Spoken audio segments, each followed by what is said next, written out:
பிதாசுதன் பரிசுத்த ஆவியின் பேராலே ஆமென். ஆண்டவர் உங்களோடு இருப்பாராக, உம் ஆன்மாவோடும் இருப்பாராக.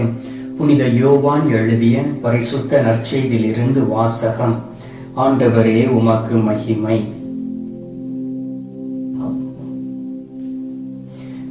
அதிகாரம் 12, இறை வார்த்தை 47. நான் கூறும் வார்த்தைகளை கேட்டும் அவற்றை கடைபிடியாதவருக்கு தண்டனை தீர்ப்பு வழங்குபவன் நான் அல்ல. ஏனெனில் நான் உலகிற்கு தீர்ப்பு வழங்க வரவில்லை, மாறாக அதை மீட்கவே வந்தேன்.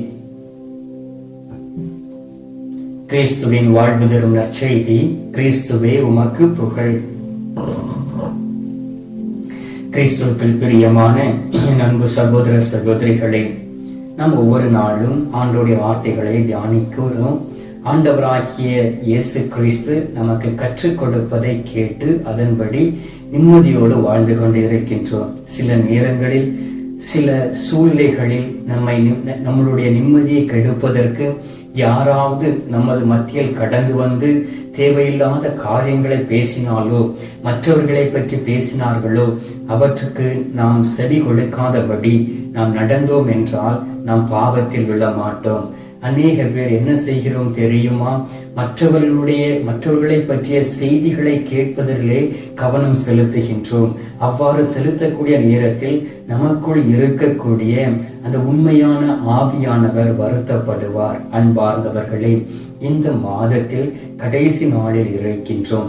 இந்த மே மாதம், இந்த வணக்க மாதம் முழுவதும் நாம் ஜெபமாலை சொல்லி ஜெபித்து இருக்கின்றோம். நற்கருணை நாதருக்கு முன்பாக இருந்திருக்கின்றோம். நாம் நற்கருணை நாதரை பெற்றிருக்கின்றோம். ஆனாலும் நம்மிடம் சில நேரங்களில் சில வகையான செயல்களில் குறைபாடு இருக்கின்றன.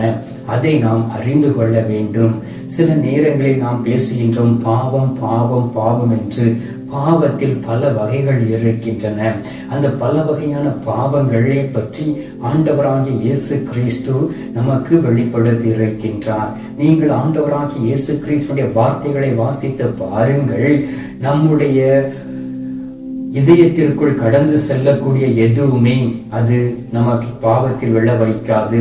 ஆனால் நம்முடைய உள்ளத்தில் இருந்து வரக்கூடிய வார்த்தைகள் ஒவ்வொன்றும் நம்மை விழ வைக்கும், நம்மை தீங்கிற்கு அழைத்து செல்லும், நம்மை பாவத்தில் விழ வைக்கும். எனவே அன்பார்ந்தவர்களே, மிகவும் கவனமாக இருக்க வேண்டும். ஒருவேளை இந்த மாதத்தில் நீங்கள் பாவம் செய்திருக்கலாம், அநேக முறை தவறி விழுந்திருக்கலாம். நீங்கள் தவறி விழுந்த பிறகுமே இந்த நாட்களில் நீங்கள் உயிரோடு வாழ்ந்து கொண்டு இருக்கிறீர்கள் என்றால் அது ஆண்டவருடைய கிருபை, ஆண்டவருடைய இரக்கம், ஆண்டவருடைய பலன். பாருங்கள் அன்பார்ந்தவர்களே, இந்த மே மாதம் முழுவதும் எத்தனையோ லட்சம் மக்கள் இந்த கொரோனா நோயினால் பாதிக்கப்பட்டு இருக்கிறார்கள். ஆயிரக்கணக்கான மக்கள் இறந்து போய்விட்டார்கள். ஆனால் இன்றும் ஆண்டவர் உங்களை பாதுகாத்து வழிநடத்துகிறார் என்றால் ஏதோ ஒரு திட்டம் உங்களுடைய வாழ்க்கையில் வைத்திருக்கின்றார். அதை நீங்கள் அறிந்திருக்க வேண்டும். அன்பார்ந்தவர்களே, கொரோனா நோயினால் இறந்தவர்கள் எல்லோரும் பாவி கிடையாது. இந்த நாட்களில் உயிரோடு வாழ்ந்து கொண்டிருக்கிற எல்லோரும் உத்தமனும் கிடையாது. உங்களுடைய வாழ்நாளை ஆண்டவர் கூட்டிக் கொடுத்திருக்கிறார்கள் என்றால் நீங்கள் உங்களுடைய வாழ்க்கையில் இருந்து ஏதோ ஒரு மாற்றம் பெற்றுக்கொள்ள வேண்டும் என்பதற்காக ஆண்டவர் அதை சொல்லுகின்றார்.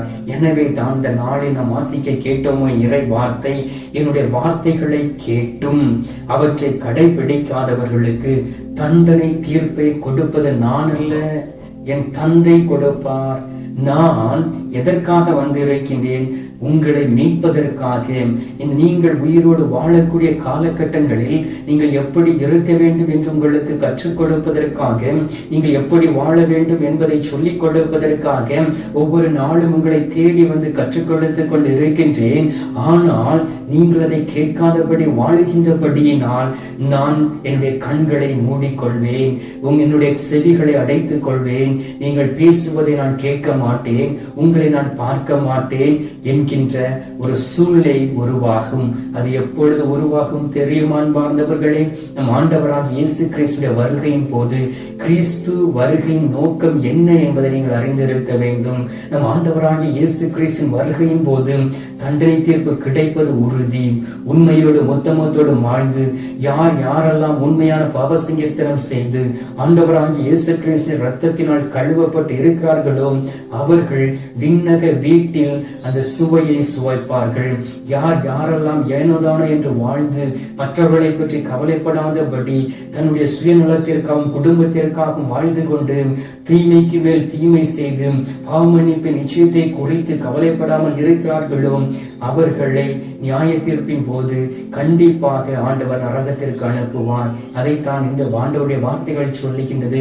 என்னுடைய வார்த்தைகளை கேட்டு அதன்படி நடக்காதவர்களுக்கு தண்டனை கொடுப்பது நான் அல்ல, ஆனால் நீங்கள் வாழ்வு பெற வேண்டும் என்பதற்காகவே நான் வந்திருக்கிறேன் என்று ஆண்டவர் சொல்லுகின்றார். அன்பார்ந்தவர்களே, பாருங்கள், நம்முடைய வாழ்க்கையை ஆய்ந்து அறிந்து பாருங்கள். ஆண்டவர் எல்லாவற்றையும் நமக்கு கொடுத்திருக்கின்றார். சமாதானத்தை கொடுத்திருக்கின்றார், சந்தோஷத்தை கொடுத்திருக்கின்றார், நிம்மதியை கொடுத்திருக்கின்றார், ஆசீர்வாதத்தை கொடுத்திருக்கின்றார். ஆனால் தீமை ஏன் உங்களுடைய வாழ்க்கையில் வருகின்றது, பாவம் ஏன் உங்களுடைய வாழ்க்கைக்குள் கடந்து வருகின்றது என்பதை நீங்கள் தான் ஆய்ந்து அறிந்து பார்க்க வேண்டும். அப்படி நீங்கள் பார்த்து அதிலிருந்து நீங்கள் வெளியே வரக்கூடிய வேளையில், அதிலிருந்து நீங்கள் மனமாற்றத்தோடு வரக்கூடிய நேரத்திலே ஆண்டவர் உண்மையிலுமே உங்களுடைய பாவங்களை மன்னித்து உங்களை ஏற்றுக்கொள்வார். பாருங்கள் அன்பார்ந்தவர்களே, நீங்கள் உங்களுடைய தாயுடைய கரத்தை பிடித்து நடந்து கொண்டு செல்கிறீர்கள் என்று வைத்துக் கொள்வோம். சில நேரங்களில் நடந்து செல்லக்கூடிய நேரத்திலும் கூட கற்கள் தட்டி கீழே விழுவது உண்டு. நம்முடைய காலில் காயம் ஏற்பட உண்டு. அதே போல் சில நேரங்களில் தவறி நாம் வழியோரம் கிடக்கக்கூடிய தண்ணீரில் விழுந்து விடுவது உண்டு. உங்களுடைய தாயோ தந்தையோ உங்களை அந்த நிலைமையில் விட்டு செல்ல மாட்டார்கள். உடனே எடுத்து நீங்கள் அழக்கூடிய நேரத்தில் உங்களை மார்போடு அணைத்து அழாதே என்று சொல்லி அந்த சாக்கடையாய் இருக்கலாம், அல்லது உங்களுடைய காலிலிருந்து ரத்தம் வரலாம், அல்லது தொழியாக இருக்கலாம், அவர்கள் எந்த ஒரு உடுப்பு போட்டிருந்தாலும் உங்களை மார்போடு அணைத்துக் கொள்வார்கள்.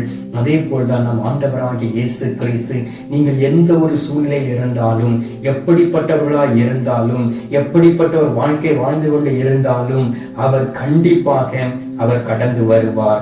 அவர் உங்களோடு கடந்து வருவார். அவர் உங்களை தேடி வருவார். உங்களை தேடி வந்து அவர் ஆசீர்வதிப்பார்.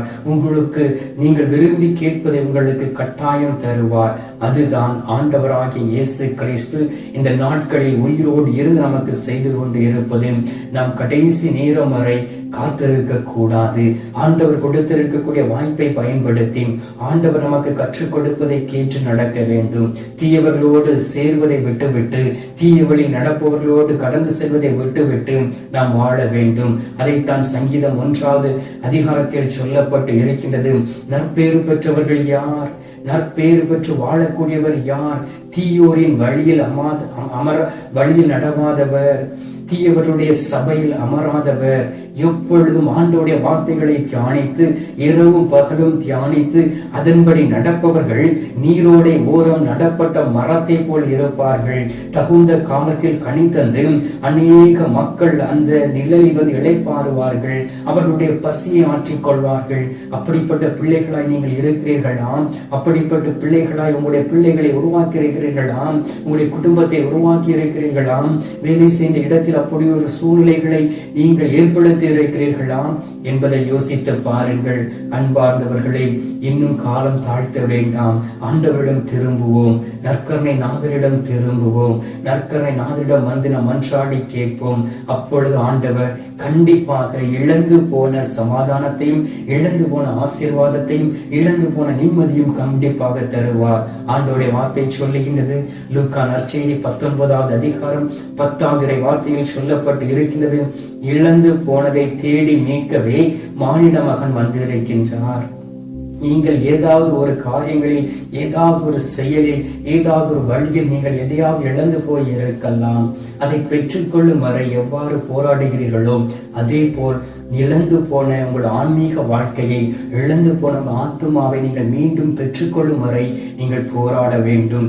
லூக்கா நற்செய்தி 20வது அதிகாரம் 18வது 28வது வார்த்தையில் சொல்லப்பட்டு இருக்கின்றது. பலருடைய மீட்புக்கு ஈடாக தன் உயிரை கொடுப்பதற்கு வந்தார். உங்களுடைய மீட்பிற்காக தன்னுடைய உயிரை கொடுப்பதற்கு வந்தார். இந்த கொரோனா நோயினால் பாடுபட்டு இருக்கிறவர்களை மீட்பதற்காக தன்னுடைய உயிரை கொடுத்து வந்தார். எனவே தான் எஸ்ஐயா தீர்க்கதரிசி அழகாக சொல்லுகின்றார். எஸ்ஐயா 53 அதிகாரம் 5வது வார்த்தையில் சொல்லப்பட்டு இருக்கின்றது, எனது தழும்புகளால் நீங்கள் குணமாவீர்கள். சங்கீதத்தை எடுத்து வாசித்து பாருங்கள். 91வது சங்கீதம் 3, 4, 5வது வார்த்தையில் சொல்லப்பட்டு இருக்கின்றது, தீமை ஒரு நாளும் அணுகாது. உன் பக்கம் வலப்புறம் 1000 பேர் வந்தாலும் இடப்புறம் 10,000 பேர் வந்தாலும் எதுவும் உங்களை தாக்காது, எந்த ஒரு கொள்ளை நோயும் உங்களை தாக்காது என்று சொல்லி, அப்படி என்றால் கொள்ளை நோய் தாக்கிக் கொண்டு இருக்கிறது என்றால் என்ன குறை இருக்கிறது என்று ஒவ்வொருவரும் நீங்கள் அறிந்து கொள்ள வேண்டும். அன்பார்ந்தவர்களே, அதுதான் மிகவும் முக்கியம். ஆண்டவருடைய வார்த்தை சொல்லுகின்றது, யோவான் நற்செய்தி 10:10, நான் ஆடுகள் வாழ்வை பெறும் பொருட்டு அது நிறைவாக பெரும் பொருட்டு நான் வந்து இருக்கின்றேன். மத்தேயு நற்செய்தி 9வது அதிகாரம் 13வது வார்த்தையில் சொல்லப்பட்டு இருக்கின்றது, நேர்மையாளரை அழைக்க அல்ல பாவிகளை அழைக்கவே நான் வந்து இருக்கிறேன் என்று. நீங்களும் நானும் பாவியாய் இருக்கிறபடியினால் நம்மை அழைக்கவே அவர் வந்து இருக்கின்றார். இந்த மாதம் முழுவதும் எத்தனை முறை நாம் தவறி இருக்கின்றோம், எத்தனை முறை பாவத்திற்கு அடிமையாய் இருக்கின்றோம், எத்தனை முறை நாம் ஆண்டவருடைய வார்த்தைக்கு செவி கொடுக்காமல் நாம் இருந்திருக்கின்றோம். தான் தான் தான் என்னுடைய குடும்பம் என்று நாம் அலைந்திருக்கின்றோம், நினைத்து கொண்டே இருக்கின்றோம். அன்பார்ந்தவர்களே, ஆண்டவராகிய இயேசு கிறிஸ்து ஒரு நாளும் தான் தன்னுடைய குடும்பம் என்றவர் இருந்தது இல்லை. அவர் உங்களுக்காகவும் எனக்காகவும் உயிரை கொடுக்க வந்தார். 1 யோவான் 3வது அதிகாரம் 5வது வார்த்தையில் சொல்லப்பட்டு இருக்கின்றது, பாவங்களை நீக்கவே அவர் தோன்றினார், பாவிகளை ரட்சிக்கவே அவர் தோன்றினார், உண்மையோடு வாழ அவர் உண்மையாய் இந்த உலகத்தில் கடந்து வந்தார். நீங்களும் நானும் நேர்மையாய் இருக்க வேண்டும் என்பதற்காக நேர்மையாய் அவர் நடந்தார். இந்த உலகத்தில் அவர் எந்த ஒரு தீயோர்களோடும் சேரவில்லை. தீயோர்களுடைய பாவங்களை மன்னித்தார். தீயவர்களுக்கு அவர் அறிவுரை கூறினார். கர்வத்தோடும் தற்பெருமையோடும் இருந்தவர்களுக்கு போதித்தார். ஆனால் அவர்கள் செவி கொடுக்கவில்லை, அவரை சிலுவையில் அறைந்தார்கள். அதே போல் நீங்களும் நானும் ஒவ்வொரு நாளும் அவரை சிலுவையில் அறைந்து கொண்டு இருக்கிறோம் அல்லவா?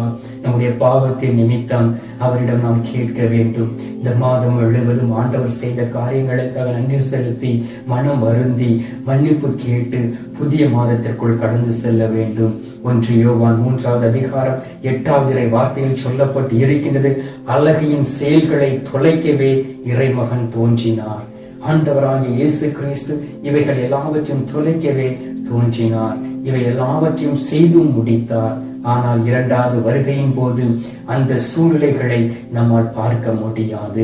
எனவே அந்த 2வது வருகையின் நோக்கத்தை நாம் அறிந்து ஆண்டவராகிய இயேசு கிறிஸ்துவோடு நடக்க நாம் நம்மை பழக்கிக் கொள்ள வேண்டும். எனவே அன்பார்ந்தவர்களே, இந்த நேரத்திலும் கூட என்னோடு இணைந்து ஆண்டவருக்கு நன்றி செலுத்துங்கள்.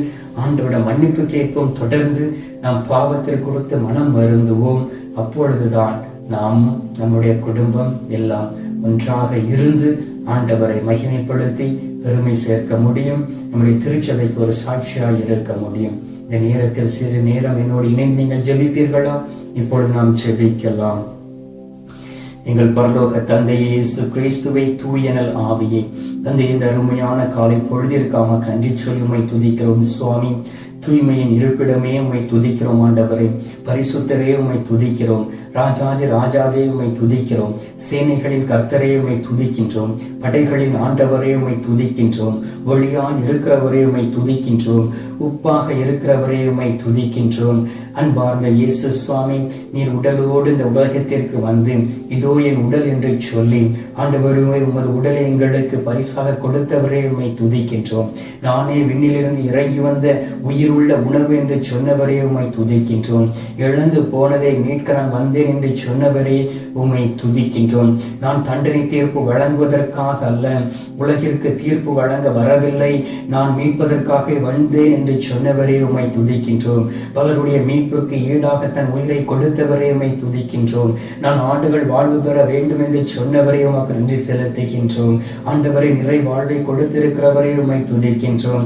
நேர்மையாளரை அழைக்க அல்ல, பாவிகளை அழைக்க வந்தேன் என்று உறுதியாய் வாக்கு கொடுத்து பாவிகளை அழைத்து பாவங்களை போக்கிய நீக்கியவரை உம்மை துதிக்கின்றோம். பாவங்களை நீக்கவே அவர் தோன்றினார் என்று என்கின்ற வார்த்தையின்படி உம்மை துதிக்கின்றோம். அழகின் செயல்களை தொலைக்கவே ஆண்டவராக இயேசு கிறிஸ்து வந்தார் என்று நாங்கள் வாசிக்க கேட்டோமே சுவாமி. அதன் வழியாக உமக்கு நன்றி செலுத்துகின்றோம். தகப்பனே, இந்த மாதம் முழுவதும் அநேக காரியங்களை நீர் எங்களுக்கு செய்திருக்கின்றீர்.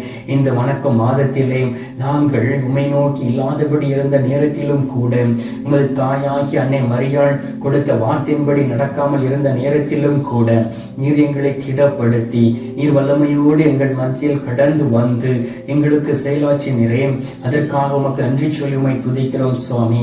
இந்த நாளிலும் கூட தகப்பனே, உமது அன்பும் இரக்கம் கிருபையும் கடந்து வருவதாக, உமது வல்லமை கடந்து வருவதாக. ஆண்டவரையும் நீர் செய்த காரியங்களை நினைத்து நன்றி செலுத்தாமல் நன்றியற்றவர்களாய் இருக்கின்றோம். நன்றி உள்ளவர்களாய் இல்லாதபடி மனம் போன வாழ்க்கையில் வாழ்ந்து நாங்கள் தற்பெருமையோடு வாழ்ந்திருக்கின்றோம், கோபத்தோடு வாழ்ந்திருக்கின்றோம், உபச்சார எண்ணத்தோடு வாழ்ந்திருக்கின்றோம், எதை உண்பது எதை உடுப்பது என்று கவலைப்பட்டு வாழ்ந்திருக்கின்றோம். மற்றவர்களுடைய பொருளை எவ்வாறு அபகரிக்கலாம் என்று நினைத்திருக்கின்றோம், மற்றவர்களுக்கு எதிராக எவ்வாறு செயலாற்றலாம் என்று நினைத்திருக்கின்றோம். ஆண்டவரே, சிந்தனையினால் பாவம் செய்திருக்கின்றோம், கண்களினால் பாவம் செய்திருக்கின்றோம், ஆண்டவரே நாவினால் பாவம் செய்திருக்கின்றோம், செவிகளினால் பாவம் செய்திருக்கின்றோம், உடல் உறுப்புகளினால் பாவம் செய்திருக்கின்றோம். எல்லாவற்றும் அது கல்வாரி பீடத்திலே ஒப்புக் கொடுக்கிறோம் சுவாமி. உமது பரிசுத்த ரத்தம் ஊற்றப்பட்டு தூய்மை அடைந்து வரக்கூடிய மாதத்திலே ஆண்டவரே நாங்கள் சமாதானத்தோடும் சந்தோஷத்தோடும் வாழ்ந்து உம்மை ஏற்றுக்கொண்டு நடக்கக்கூடிய பிள்ளைகளாய் மாற்றிடுவீராக. ஆண்டவரே, இந்த மாதம் முழுவதும் அநேக பிள்ளைகள் கொரோனா நோயினால் பாதிக்கப்பட்டு மறைத்து போய் இருக்கிறார்கள். அவருடைய குடும்பத்திற்கு நீரே ஆறுதலாய் இருந்ததற்காக துதிக்கிறோம் சுவாமி. வரக்கூடிய மாதத்திலும் தகப்பனை நீர் எங்களுக்கு பக்கத்துணையாய் இருப்பீராக. எங்களோடு கடந்து வந்து எங்களை பலப்படுத்துவீராக, எங்களை திடப்படுத்துவீராக, எங்களை ஆசீர்வதிப்பீராக, எங்களுக்கு சமாதானத்தை கொடுப்பீராக, எங்களுக்கு நிம்மதியை கொடுப்பீராக, எங்களுக்கு மகிழ்ச்சியை கொடுப்பீராக. உமது அன்பினாலும் இரக்கத்தினாலும் எங்களை தாங்கி வழி நடத்துவீராக. ஆண்டவரே, உமது வருகையின் நோக்கத்தை இந்த நாளில் கற்றுக் கொடுத்தீரே, அதற்காக உம்மை துதிக்கிறோம் சுவாமி. இது ஒரு கத்தோலிக்க காணொளியின் வழியாக யார் யாரெல்லாம் உமது முகத்தை பார்த்து உம்மை நோக்கி ஜெபித்துக் கொண்டு இருக்கிறார்களோ அவர்களை நீர் தொடும் சுவாமி. உமது வருகையின் போது அவர்களும் உம்மோடு கடந்து வர நீர் அவர்களை ஆசீர்வதிப்பீராக. அவருடைய வாழ்க்கையில் இருக்கக்கூடிய தடைகளை எடுத்து மாற்றுவீராக. உம்முடைய நோக்கம் அவருடைய வாழ்க்கை நிறைவேறும்படியாக ஜெபிக்கிறோம் சுவாமி. போதும் ஆண்டவரே, நாங்கள் செய்த பாவம் போதும், நாங்கள் செய்த தவறுகள் போதும், நாங்கள் செய்த எல்லா குற்றங்களும் குறைகளும் போதும். உண்மையோடு மொத்தமத்தோடும் நடக்க ஒவ்வொரு நாளும் எங்களை வழிநடத்தும், திடப்படுத்தும். இந்த அதிகாலையிலே நீர் எங்களோடு கடந்து வந்திருப்பதற்காக ஸ்தோத்திரம், எங்களை தேற்றியிருப்பதற்காக ஸ்தோத்திரம். ஆண்டவரை, எங்களை வழிநடத்தி கொண்டு இருப்பதற்காக ஸ்தோத்திரம். தொடர்ந்து உமது வழியை நடக்க எங்களை பழக்கி வைத்துக் கொண்டு இருப்பதற்காக ஸ்தோத்திரம், ஸ்தோத்திரம், ஸ்தோத்திரம். மீட்பரும் இரட்சகருமான இயேசுவின் திருக்கரத்தில் ஒப்புக் கொடுத்து எங்கள் தாய் கன்னி மரியாள் வழியாக ஜெபிக்கின்றோம் எங்கள் நல்ல தந்தையே, ஆமீன். பரலோகத்தில் இருக்கிற எங்கள் பிதாவே, உம்முடைய நாமம் ரட்சிக்கப்படுவதாக, உம்முடைய ராஜ்யம் வருக, உம்முடைய சித்தம் பரலோகத்தில் செய்யப்படுவது போல பூலோகத்திலும் செய்யப்படுவதாக. எங்கள் அனுதின உணவை எங்களுக்கு இங்கு அளித்தருளும். எங்களுக்கு தீமை செய்கிறவர்களை நாங்கள் பொறுப்பது போல எங்கள் பாவங்களை பொறுத்தருளும். எங்களை சோதனை விளவிடாதையும் தீமையிலிருந்து எங்களை ரட்சித்தருளும். ஆமீன். அருள் நிறைந்த மரியே வாழ்க, கர்த்தர் உடனே பெண்களுக்குள் ஆசீர்வதிக்கப்பட்டவள் நீரே. உம்முடைய திரு வயிற்றின் கனியாகிய இயேசுவும் ஆசீர்வதிக்கப்பட்டவர். அஜிஷ்ட மரியே, சர்வேசுடைய மாதாவி, பாவிகளால் இருக்கிற எங்களுக்காக இப்பொழுதும் எங்கள் மரண நேரத்திலும் வேண்டிக் கொள்ளும். ஆமீன். பிதாவுக்கும் சுதனுக்கும் பரிசுத்த ஆவிக்கும் மகிமை உண்டாவதாக. அதில் இருந்தது போல இப்பொழுதும் எப்பொழுதும் என்றென்றும் இருப்பதாக. ஆமீன். அன்பார்ந்தவர்களே, ஆண்டவர் உண்மையிலும் உண்மையுமாக நம்முடைய ஜெபத்தை கேட்டிருக்கின்றார். நமது ஜெபத்தை கேட்டு பதில் கொடுத்து நம்மை ஆசீர்வதித்திருக்கின்றார். எனவே இந்த நேரத்தில் நாம் ஆண்டவரிடம் தொடர்ந்து கேட்போம். அவர் தரக்கூடிய ஆசீர்வாதத்தை பெற்றுக்கொண்டு இந்த மாதத்தை முடிவு செய்வோம். வரக்கூடிய மாதத்திலும் ஆண்டவருக்கு உண்மையும் உள்ள பிள்ளைகளாய் வாழ்வோம். ஆண்டவருடைய ஆசீர்வாதமும் இறை அரசும் நமக்குள் கடந்து வர நாம் தொடர்ந்து ஒருமனப்பட்டு மன்றாடுவோம். இந்த நேரத்தில் நற்கருணை நாதர் தரக்கூடிய ஆசீர்வாதத்தை பெற்றுக் கொள்ளலாம்.